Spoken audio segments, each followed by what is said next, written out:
Today is International Day of Peace, observed around the world every 21st of September.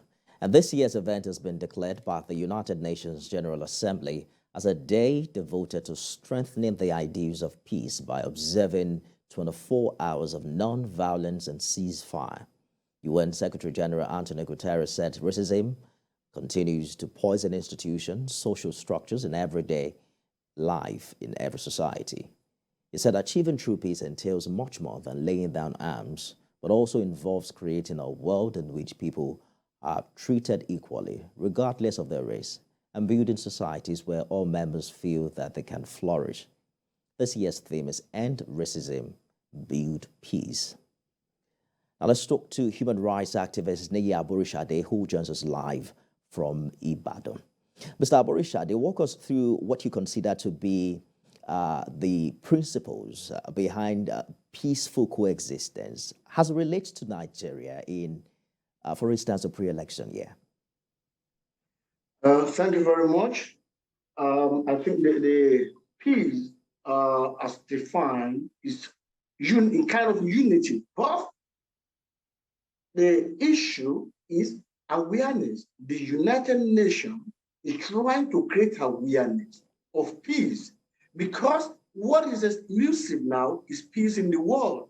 There is war in Ukraine now against Russia and many wars. If you trace the history of peace or of United Nations, the League of Nations was established in 1920 after the First World War. But it failed because there was another war between 1939 and 1945. So the Second World War, where the German believed they are superior race and they led war against other nations.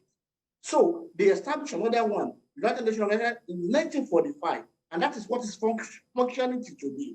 So when they said this is a World Peace Day, they are creating awareness. But even here in Nigeria, we talk of peace, but there is no peace in Nigeria at this time. And if care is not taken, there may not be election in 2023 unless we deal with the problem, the issue.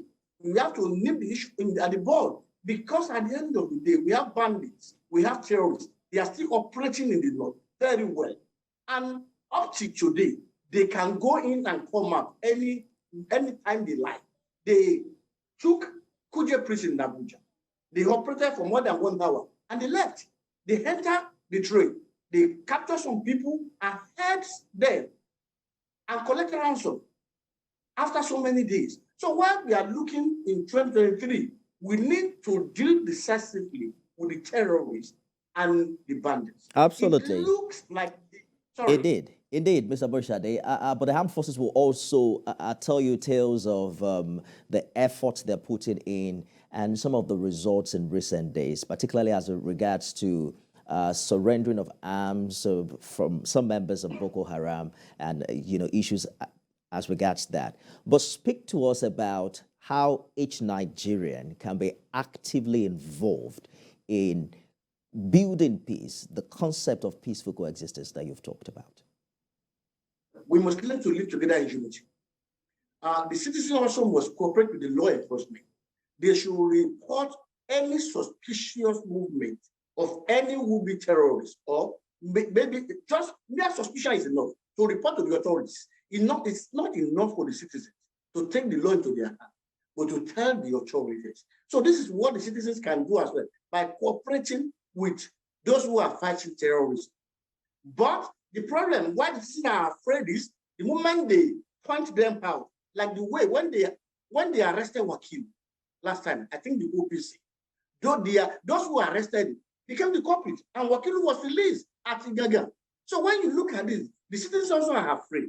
But nevertheless, the government must create an enabling environment where the citizens will be free to give accurate information as to the movement of would-be terrorists. Absolutely. Or the bandits. And intelligence gathering, indeed, we are told is key if we're going to nip this in the bud. But we have to go now. Human rights activist Niyi Aborisade, thank you so much for finding time to talk to us on the news tonight. Thank you very much. Let's